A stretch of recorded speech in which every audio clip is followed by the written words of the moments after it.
முல்லை பெரியாறு அணையில் அணைகள் பாதுகாப்பு ஆணைய இயக்குநர் கண்காணிப்பு பொறியாளர் கிரிதர் தலைமையில் தமிழக கேரள அதிகாரிகள் ஆய்வு செய்து வருகின்றனர். இதுகுறித்தான கூடுதல் தகவல்களை சிவசபாபதி வழங்கிட நாம் கேட்கலாம். வணக்கம் சிவசபாபதி, இந்த ஆய்வு தொடர்பான முழு விவரங்கள் என்ன? முல்லை பெரியாறு கண்காணிப்புக்காக உச்சநீதிமன்றம் முல்லை பெரியாறு கண்காணிப்பு குழு ஒன்று அமைச்சது. அதனுடைய துணை குழு தான் தற்பொழுது இந்த ஆய்வை மேற்கொண்டு வர்றாங்க. இவங்க பாத்தீங்கன்னா குமுளி தேக்கடியிலிருந்து படகு மூலம் முல்லை பெரியாறு அணைக்கு சென்று அங்க பாத்தீங்கன்னா அணையினுடைய மெயின் பகுதியை பாக்குறாங்க. அதே மாதிரி பேபி அணையை பாக்குறாங்க.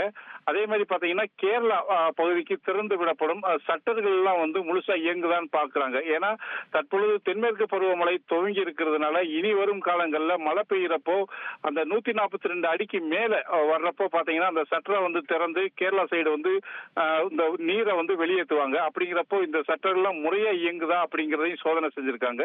அதே மாதிரி பாத்தீங்கன்னா முல்லை பெரியாறு அணையினுடைய கசிவு நீர் இதையும் சோதனை செய்ய இருக்கிறாங்க. இதுக்கு பின்னாடி பாத்தீங்கன்னா கேரளா மற்றும் தமிழக அதிகாரிகள்கிட்ட இந்த அணையினுடைய மராமத்து பணிகள் என்னென்ன செய்ய வேண்டியது இருக்கும் அப்படிங்கறதையும் ஆலோசனை பண்ணுவாங்க. இதை முடித்து கொண்டு பாத்தீங்கன்னா 1ஆம் மைல்ல இருக்கிற முல்லை பெரியாறு கண்காணிப்பு குழு அலுவலகத்துல இவங்க ஆலோசனை பண்ணுவாங்க. அப்போ கேரளாவினுடைய கோரிக்கையும் தமிழ்நாடு கோரிக்கையும் என்னென்ன அப்படிங்கறத இந்த குழு கண்காணிச்சு இவங்க என்ன செய்யறாங்கன்னா கண்காணிப்பு குழுக்கு அனுப்புவாங்க. இந்த தென்மேற்கு பருவமழை துவங்கி இருக்கிறப்போ இந்த அணை பாதுகாப்பு குழு பாக்குறது ரொம்ப முக்கியமா விவசாயிகள் கருதுறாங்க. செய்திகளை உடனுக்குடன் தெரிந்து கொள்ள உடனே சப்ஸ்கிரைப் பண்ணுங்க.